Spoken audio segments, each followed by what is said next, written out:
Hi മക്കളെ, എല്ലാവർക്കും സനിതാസ് online ക്ലാസ്സസിലേക്ക് സ്വാഗതം. എന്തുണ്ട്, അധികാലമായിട്ട് എല്ലാരും കളിയും പരിപാടികളും ഒക്കെ ആയിട്ട് നടക്കുകയാണെന്ന് എനിക്കറിയാം. പക്ഷെ ഒന്ന് ശ്രദ്ധിച്ചോ മക്കളെ, 8ാം ക്ലാസ്സിന്റെ റിസൾട്ട് വന്നു. 2 ലക്ഷത്തിലധികം കുട്ടികളാണ് എന്ത് ചെയ്തിരിക്കുന്നത്, തോറ്റുപോയിരിക്കുന്നത് അല്ലെ.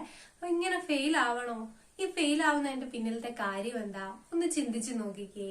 8ാം ക്ലാസ്സിന്റെ റിസൾട്ട് പറയുന്ന ആ വീഡിയോയുടെ താഴെയായിട്ട് ഞാൻ കുറെ കമന്റുകൾ വായിച്ചു.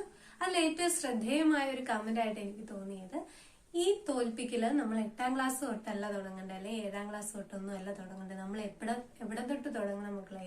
1ാം ക്ലാസ് തൊട്ട് തുടങ്ങണം അല്ലെ. എന്തുകൊണ്ടാണ് 1ാം ക്ലാസ് തൊട്ട് തുടങ്ങണം എന്ന് പറയുന്നതിന്റെ കാര്യം, നമ്മുടെ അടിസ്ഥാനം നമ്മൾ ഉറപ്പിക്കേണ്ടത് 1ാം ക്ലാസ് മുതലാണ് അല്ലെ.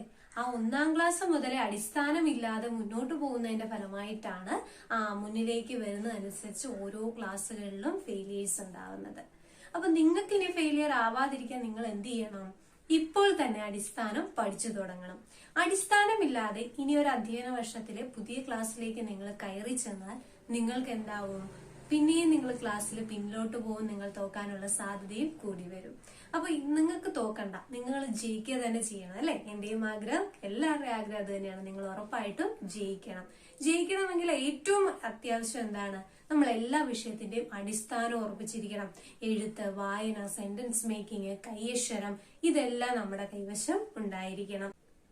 ഇപ്പൊ കണക്കായിക്കോട്ടെ, ഗുണിക്കാനും ഹരിക്കാനും ഒക്കെ അറിയത്തില്ലാത്ത ഒരുപാട് കുട്ടികൾ ഇപ്പോഴും ഉണ്ട്. അതിൽ ഏറ്റവും പ്രധാനപ്പെട്ടാണ് വെട്ടിക്കുറയ്ക്കാൻ അല്ലെ.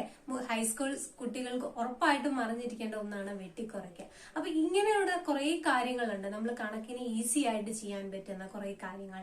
ഇംഗ്ലീഷ് ആട്ടെ, നമ്മൾ ആശയം അറിഞ്ഞിരുന്നാൽ മതി. നമുക്ക് സെന്റൻസ് മേക്കിംഗ് അറിയാമെങ്കിൽ നമുക്ക് ഈസി ആയിട്ട് ഉത്തരം എഴുതാൻ പറ്റും. ഓർമ്മ പിശകിന്റെ പ്രശ്നങ്ങളൊന്നും ഉണ്ടാവാതിരിക്കും. ഇങ്ങനെ തുടങ്ങിയ അടിസ്ഥാനം ഉറപ്പിക്കാൻ ഇനിയും വൈകാതിരിക്കുക. ഇപ്പോൾ തന്നെ അവധിക്കാല ക്ലാസ്സിൽ ജോയിൻ ചെയ്യുക. കൂടാതെ കൂട്ടുകാർക്കൊക്കെ ഷെയർ ചെയ്ത് കൊടുക്കുക. ഈ അവധിക്കാലം നമുക്ക് അടിസ്ഥാനം പഠിച്ച് അടിച്ചു പൊളിക്കാം. അപ്പൊ ഒരു പുതിയ അധ്യയന വർഷത്തിൽ മിടുക്കിയായി ഒരു സ്മാർട്ട് സ്റ്റുഡന്റ് ആയി നമുക്ക് കയറി ചെല്ലാം.